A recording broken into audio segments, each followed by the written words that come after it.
بسم اللہ الرحمن الرحیم۔ جناب رسول مقبول صلی اللہ علیہ وآلہ وسلم نے اپنے دست مبارک سے جنت کا قفل کھول کر لوگوں کو داخل فرمائیں گے۔ یہاں پہنچ کر آپ اپنی امت کی تفتیش حال کریں گے۔ اسی وقت آپ کو امت تمام اہل جنت کا چارم حصہ ہوگی۔ دریافت حال کے بعد جب آپ کو معلوم ہو جائے گا کہ ابھی میری امت میں سے ہزارہ آدمی دوزخ میں پڑے ہیں، تو بوجھا اس کے کہ آپ رحمت للعالمین ہیں، غمگین ہو کر درگاہ الہی میں عرض کریں گے، اے خدا میری امت کو دوزخ سے خلاصی دے۔ حضور صلی اللہ علیہ وسلم 7 روز تک سر بسجود رہ کر عجیب و غریب حمد و ثنا بیان فرمائیں گے۔ تب بارگاہ الہی سے حکم ہوگا کہ جس کے دل میں جو کہ دانے کے برابر ایمان ہو اس کو دوزخ سے نکال لاؤ۔ آپ صلی اللہ علیہ وسلم کو دیکھ کر دوسرے پیغمبر بھی اپنی اپنی امتوں کی شفاعت کریں گے۔ پس حضور اکرم صلی اللہ علیہ وسلم باحکم الہی فرشتوں کو اپنے ساتھ لے کر بمیت امت دوزخ کے کنارے پہنچ کر فرمائیں گے، اپنے اپنے رشتہ داروں اور واقف کاروں کو یاد کر کے ان کی نشانیاں بتاؤ تاکہ یہ فرشتے ان کو دوزخ سے نکال لیں۔ چنانچہ ایسا ہی ہوگا۔ علاوہ ازیں شہداء کو 70، حافظوں کو 10، علماء کو حسب مراتب لوگوں کی شفاعت کا حق ہوگا۔ جب آپ صلی اللہ علیہ وسلم ان کو لے کر جنت میں تشریف لائیں گے تو آپ صلی اللہ علیہ وسلم کی امت اس وقت تمام اہل جنت کا تیسرا حصہ ہوگی۔ پھر پیغمبر خدا صلی اللہ علیہ وسلم تفتیش فرمائیں گے کہ اب میری امت میں سے کس قدر دوزخ میں باقی ہیں۔ جواب ہوگا، حضور صلی اللہ علیہ وسلم ابھی تو ہزارہ دوزخ میں موجود ہیں۔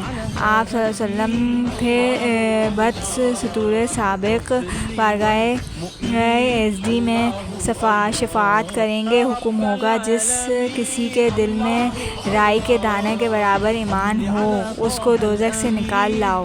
پس آپ بدستور سابق علماء، اولیاء، شہداء وغیرہ کو دوزخ کے کنارے لے جا کر فرمائیں گے کہ اپنے اپنے رشتہ داروں کو، واقف کاروں کو وغیرہ کو یاد اور پہچان کر کے دوزخ سے نکالوا لاؤ۔ اس وقت بھی ہزاروں آدمی دوزخ سے رہا ہو کر جنت میں داخل ہو جائیں گے۔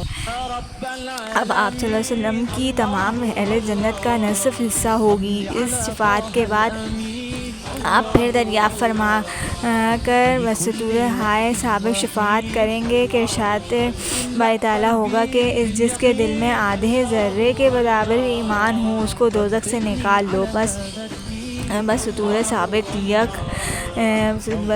سابق ایک بہت بڑی تعداد جہنم سے برآمد ہو کر جنت میں داخل ہوگی۔ اسی وقت آپ صلی اللہ علیہ وسلم امت تمام اہل جنت سے دو چاند ہو جائے گی اور موحدین میں سے کوئی شخص دوزخ میں نہیں رہے گا، بلکہ وہ موحدین جن کو انبیاء علیہ السلام کا توسل حاصل نہ ہو، یعنی ان کو پیغمبروں کے آنے کا علم نہیں ہوا ہو، وہ جو پیغمبروں کو معلوم کر کے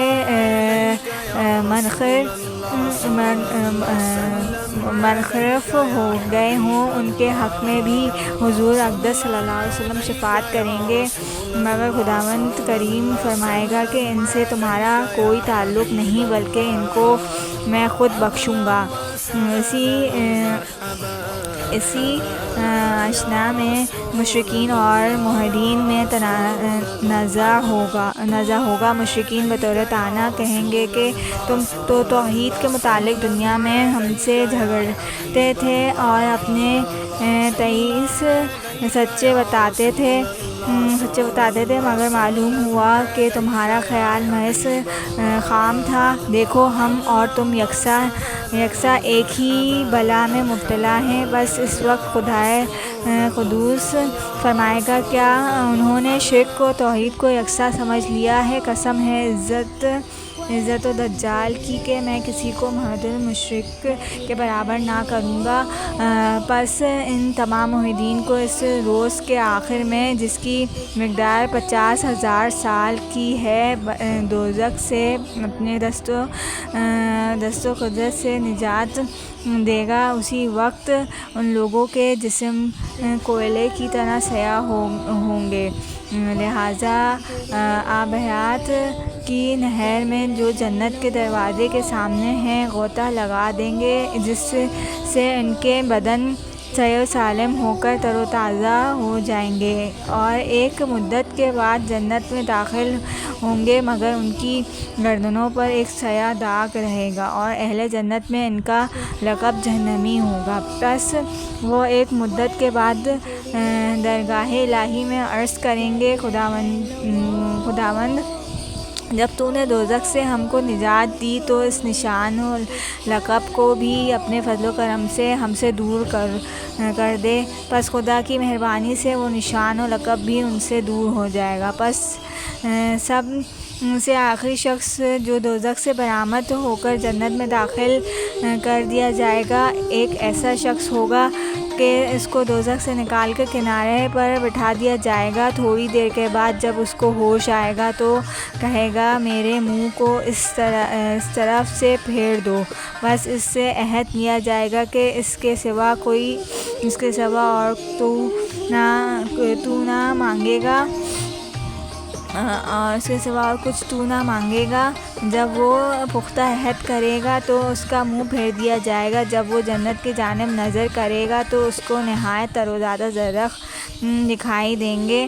بس وہ شور مچائے گا، الہی مجھ کو وہاں پہنچا دیا جائے۔ اسی ترتیب سے خوش نما درخت و عمدہ مکانات کو دیکھ کر نقض عہد کرتا ہوں جنت کے پاس پہنچ جائے گا اور جب وہ جنت کی تر و تازگی اور رونق دیکھے گا تو تمام عہد سابق کو توڑ کر نہایت گڑ گڑا کر جنت میں داخل ہونے کا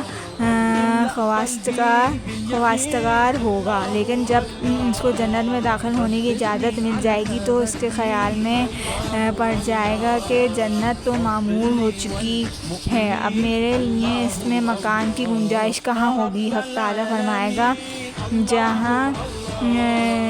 وہاں جگہ کی کمی نہیں ہے۔ عرض کرے گا کہ خداوند، شاید تو مجھ سے تمسخر کرتا ہے، حالانکہ تو رب العالمین ہے۔ خداوند کریم فرمائے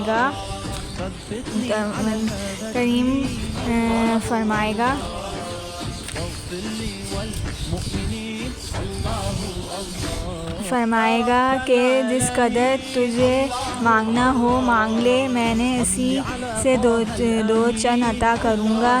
چنانچہ ایسے ہی ہوگا اور یہ اہل جنت میں سے ادنیٰ مرتبہ کا ہے۔